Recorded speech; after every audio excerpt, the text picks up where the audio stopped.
Hey Pappy, what have you done with this place, if you don't mind me asking? Skalthea, it's too early in the video for me to cuss you out right now. You know how I feel when you and your brother call me that.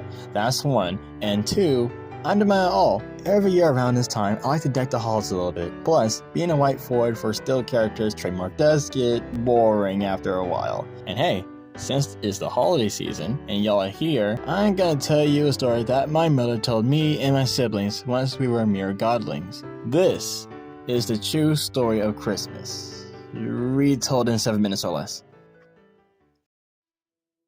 Once upon a time, Hela, the two-faced queen of Niflheim, was bored within her kingdom, so she wandered its frozen outskirts. There she found Lucifer, bearer of light trapped in ice with other imprisoned souls.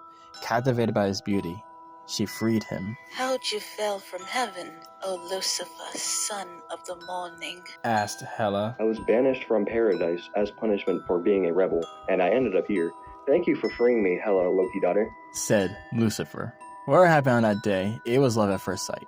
They soon had twins. One was Krampusnacht, the Yuletide devil. His visage, hauntingly similar to Hela's right side, and developed goat-like features from his father. Then there's Christopheros. He took on his parents' divine features and attributes. He wanted to be called a goody little two-shoes by the inhabitants there. As Krampusnacht became cruel and jealous towards his brother, he challenged him to a duel, which Christopheros reluctantly agreed. The duel was so catastrophic, it shook the neighboring kingdoms of Niflheim. It caused chasms to split it seems, but the duel only ended in a tie. After that, Christopheros left Niflheim, then traveled Earth, where he delivered gifts to all the unfortunate families there. He promised to bring more if the children are well behaved, which he obviously kept. Many countries around the world call Christopheros different names like Christopher, Chris, Niklas, Klaus, and so on and so forth. Yet most, but if all, dubbed him as a saint. Now, due to the language evolving, the name Santa Claus sticked, which I'll refer to him for the rest of the story. Santa made his own base operations in the North Pole, where he used his own elves to mass-produce gifts, and flying reindeer to pull his sleigh across the frozen night sky. After being alone for so long, he fell in love with an enigmatic entity, which we obviously know as Mrs. Claus. Around the hibernal solstice, she covers the southern parts of Earth's hemisphere as Santa does the north. The good deeds, the rumors, and dozens of stories kept the two alive through a collective mortal consciousness, e.g. metaphysical energies like emotions, ideals, thoughts, and most importantly, beliefs. Wait, hold on. What happened to his brother? Shut the f*** up. I'll get into that. Anyway, as Santa was near his prime, Krampusnacht, but throughout the rest of the story we'll call him Krampus, he heard of his brother's success.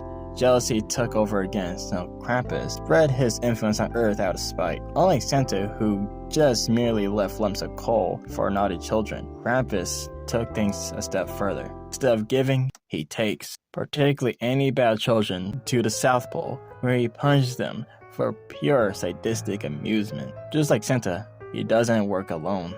Hellbeast pulled his sled as his version of imps took a role as his little helpers, like being his watchdogs and keeping the naughty ones in check. These children worked countless hours in unregulated, cold, and hostile environments. If one grew sickly or became injured, they would continue to work. If one speaks too much, their lips shall be shown such. If one grew too old, Krampus would turn them into an imp. If one became deceased, their cadaver would be turned into toys. And if any attempt to escape from this workshop of horrors, let's say things will get messy. No Lyle. On December of 2015, Agent Engel from Site-26 spotted a young boy in the frozen wilderness. Once the boy planted his face in the snow, Engel rushed over to him to find that he was unresponsive.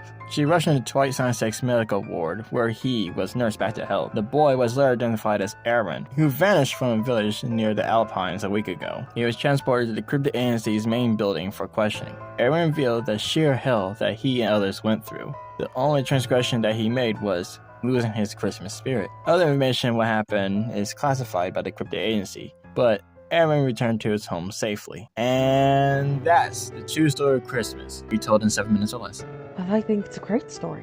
What are you talking about, Skalthea? That story was straight cheeks. The beginning of the story was okay, but the middle of the story, you lost me there. The ending, though? What's wrong with the ending? Yeah, what is exactly wrong with the ending, Mortimer? At first, it was a love story. Then it delved in a story relating to Christmas. And when you talk about Krampus, it turned to a horror story. Now the ending, it's okay like the beginning, but you said that your mother told you and your siblings this exact same story when you all were godlings, correct? Yeah, so what? Aaron's side story was in December of 2015. You're thousands of years old and still are 10 years ago. Explain that. Go on. I'll wait. Well, damn it. You see, the realm we stayed at the time, every Earth year equals to 10,000 years, so I was 11-ish in human years. And yeah, suck on that. You pulled that one out of your ass, did you? Oh, off. I'm the god of grim literature, not the god of, I don't know, Christmas stories. What you're a god of, huh? Cryptina is a goddess of grim literature. Celesta is the goddess of creative writing. MK is a proclaimed god of memes. Jeez, fine. No need to be snippy. You started, asshole. What's with the bleep? I said asshole. Yeah, since we're in a new era, I thought it would be safe to add a few more words to the no-no list. From here on out, none of us can use terms for private parts in a derogatory way. So, I only can't say asshole, but I can't say dick or p. Yes, none of that. But you can still say ass.